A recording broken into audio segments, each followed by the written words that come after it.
It is an amazing morning. You are going to see God move in your everyday life because that's how God wants to work. He wants to lead us and guide us every single day. It's not just the church days. Otherwise, Jesus wouldn't have been telling the truth when in John 10:10 he says, I have come that you may have life and life to the fullest. Or some versions say life abundantly. So what does that mean? How can that be true when so many Christians seem not to be enjoying abundant life? I can see Christians even um, celebrating the lack of their abundant life. But that's not how God wants us to work. That's not how He wants us to live. No, He's called us to live above, to go higher, to be untouchable by this world and its kingdom. That's who God wants to be in and through you. So, how do we get there? How do we unlock that abundant life? Well, it's going to take us living like what the Word says is true about us, because it is. I want to read a passage from Proverbs to you all, just because it's so rich, and you'll recognize a couple of the verses in it, but the whole section is really, really powerful when you put it all together, and it I'm going to read it, and then I'm going to pause my way through it. You ready?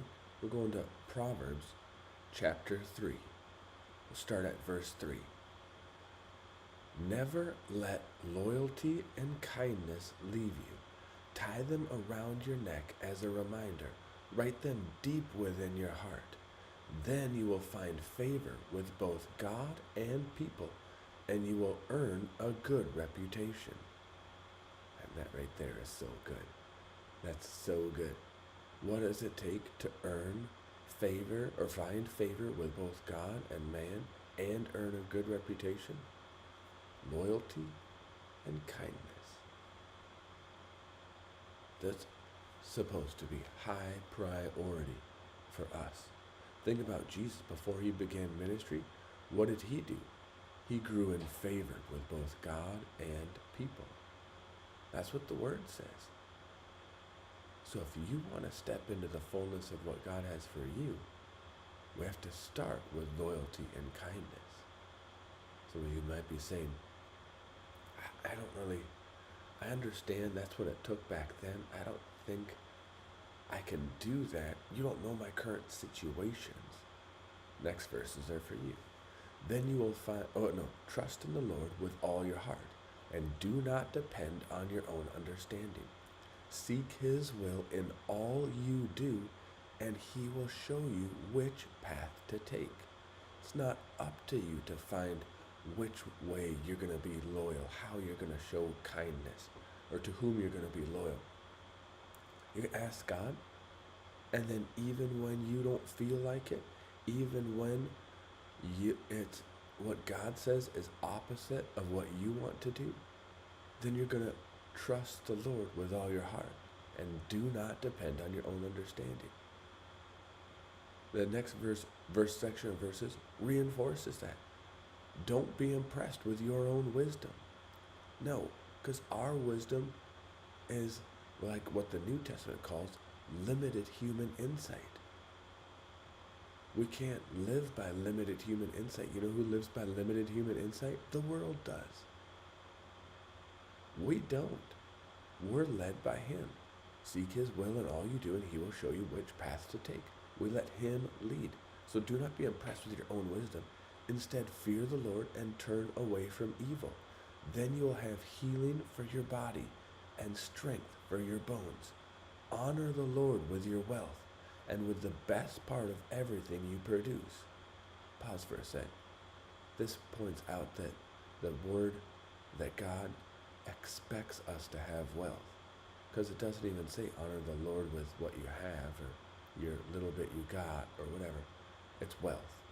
Honor the Lord with your wealth and the best part of everything you produce. Then he will fill your barns with grain, and your vats will overflow with good wine. My child, don't reject the Lord's discipline, and don't be upset when he corrects you, for the Lord corrects those he loves, just as a father corrects a child in whom he delights. That is such a good passage. That, for those of you joining us later, it is Proverbs chapter 3. We just went from 3 through 12.